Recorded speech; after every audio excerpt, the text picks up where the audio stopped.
Madam, 4 days na po ako nagamit ng SCD lotion for my arms and tuhod. Nangingitim po siya and di pa po namamalat. Normal po ba ito? So, hi po mga ka-Diyosa and good day. So, ayan, gumamit daw siya nitong SCD Peeling Skin Lotion sa kanyang braso at tuhod. And 4 days na daw siya nag-a-apply, hindi pa rin nagbabalat. Normal ba yun? Well, again, siguro naman kahit hindi ko ito sabihin, alam niyo naman na magkakaiba tayo ng kapal at nipis ng balat natin. Magkakaiba rin tayo ng skin sensitivity. Merong skin na kapag nalagyan ng product is mabilis talagang mag-react yung skin nila kasi medyo sensitive yung skin nila. And meron din naman yun nga yung medyo makakapal at hindi naman masyadong sensitive sa mga product is medyo matagal talaga silang mag-react. Ngayon, 4 days na siyang nag-a-apply. Bakit nga ba hindi siya nagbabalat? Kasi kami usually after 3 days ng consecutive nights ng application, nagbabalat na kami ng pang-4 na araw. Possible reason is mali po yung dami ng paggamit. Pangalawa is yun nga, makapal po yung balat ninyo. So bakit nade-delay yung peeling kapag konti yung lagay? Kasi nagbabase po kami sa instruction. Ang sabi sa instruction, dapat po maglagay tayo ng 3 patong kada araw.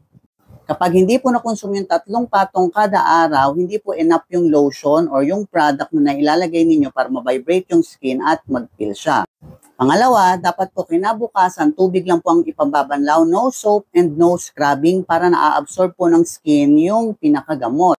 Kasi kapag nababanlawan siya masyado, syempre naaalis din 100% yung pinaka-product. So ayun, nade-delay yung peeling kasi hindi nga na-absorb na maayos ng skin yung product. Yung iba naman, naglalagay pala ng moisturizing lotion sa umaga, kaya ending, hindi po nagbabalat. Kasi ang trabaho po ng mga exfoliating product ay i-dry po yung skin natin para mag-peel po siya.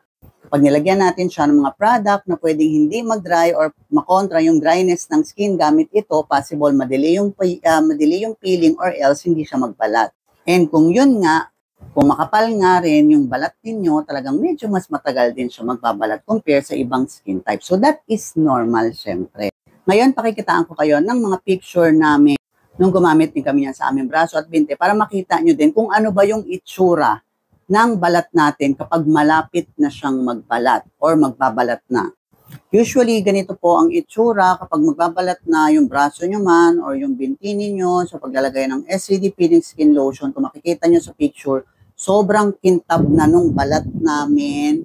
And ayan, para siyang akala mo nalagyan ng floor wax. So sobrang kintab. Mararamdaman nyo rin dyan na parang banat na yung balat ninyo. And sobrang dry na niya talaga. Kasi again, trabaho nga ng SCD Peeling Lotion or ng mga exfoliating product na i-dry yung skin natin para mag-peel siya. So supposed to be, may makikita kayong sign na ganyan sa mga skin ninyo during application, 3rd day, 4th day, na sobrang dry niya na talaga, sobrang kintab.